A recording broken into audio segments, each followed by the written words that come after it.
집에서 간병하셔도 요양시설에 모셔도 매달마다 지원금을 정액 보장해드립니다. 또한 치매로 입원하시면 간병인 비용도 최대 180일까지 보장. 진단금도 경증 치매부터 일시 지급. 건강관리도 좋지만 더 늦기 전에 지금 대비하세요. 1670-7323 가입한 1년 이후 보장되며 기존 계약을 해지하고 새로 체결할 경우 임신거절, 보험료 인상, 보장 축소 등 불이익이 생길 수 있습니다.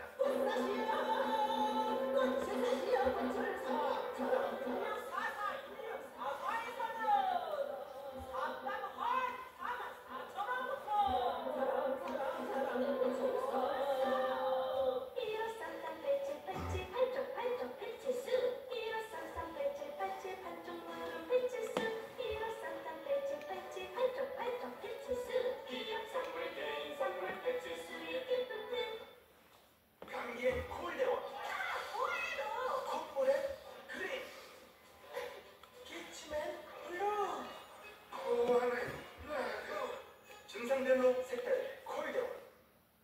밤에는 쥐어만 누구보다 자신있게 크루즈를 띄우고 누구보다 변함없이 바다로 향한 6만 고객이 선택한 감동.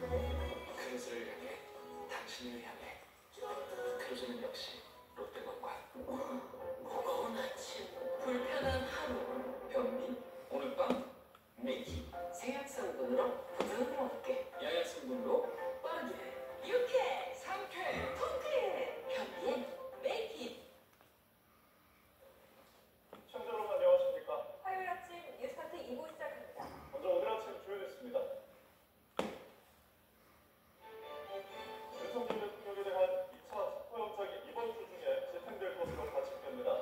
경찰은 경호처의 정황으로 영장 집행이 장기화전으로 펼쳐질 가능성도 대비하고 있습니다. 최상목 원활대행이 체포영장 집행 과정에서 폭력적인 방법을 쓰는 일은 절대 없어야 한다고 지시했습니다. 경찰은 영장 집행을 방해하면 누구라도 체포할 수 있다고 경고했습니다. 전 대통령이 탄핵심판 첫 변론 기일인 오늘 출석하지 않기로 했습니다. 정계선 재판관에 대한 기피 신청과 무더기 이의 신청도 제기했습니다. 일본 규슈 미야자키 앞바다에서 규모 6.9의 지진이 발생했습니다. 지진은 후쿠오카 등 그 다른 지역에서도 발생했는데 인명 피해는 보고되지 않았습니다. 최악의 미국 LA 산불이 일주일째 확산하면서 소방용수 부족에 마지막 수단인 바닷물까지 동원됐습니다. 이런 가운데 이번 산불이 새 폭죽놀이 때문일 수 있다는 주장이 제기됐습니다. 제42회 대한체육회장 선거가 예정대로 오늘 열립니다. 법원은 일부 후보가 선거를 중지해달라고 낸 가처분 신청을 받아들이지 않았습니다.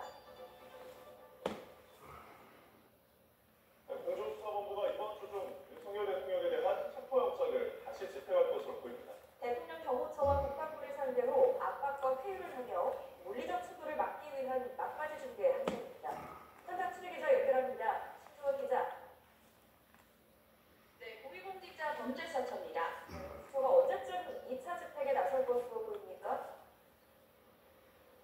네, 취재진이 조금 전 5시쯤 정부 과천청사 분위기를 살펴봤는데 아직은 특별한 움직임이 보이지 않고 있습니다.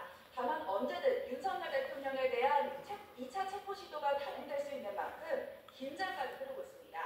고위공직자범죄사처는 이르면 내일쯤 체포영장 집행에 나설 것으로 전망되는데요. 본격적인 행동에 앞서 역할 분담과 법률 검토를 마친 상황입니다. 국방부와 대통령 경호처에는 체포영장 집행을 막아설 경우 민형사상 책임과 함께 연금 수령에도 불이익이 있을 수 있다고 경고했습니다. 특히 대통령 경호처에서 강력하로 알려진 김성훈 차장을 제외한 6개 부서장에게만 협조 공문을 보냈는데 지휘부 패싱 전략이라는 분석도 나옵니다. 또 일선 직원들은 체포영장 집행을 저지하라는 윗선 지시에 불복하더라도 처벌받지 않도록 수사 단계에서부터 선처한다는 방침인데요. 대통령 경호처 지휘부와 일선 직원들을 상대로 압박과 회유를 벌이면서 양면 전략에 나섰습니다. 무력 충돌이나 유혈 사태까지 우려되는 상황인데 1차 때와 달리 체포영장 집행 전략이 바뀐 게 있을까요? 네, 공수처는 현장에서 발생할 수 있는 다양한 변수에 대비해 경찰과도 협의를 이어가고 있습니다. 공조수사본부는 2차 체포영장 집행 과정에서 2박 3일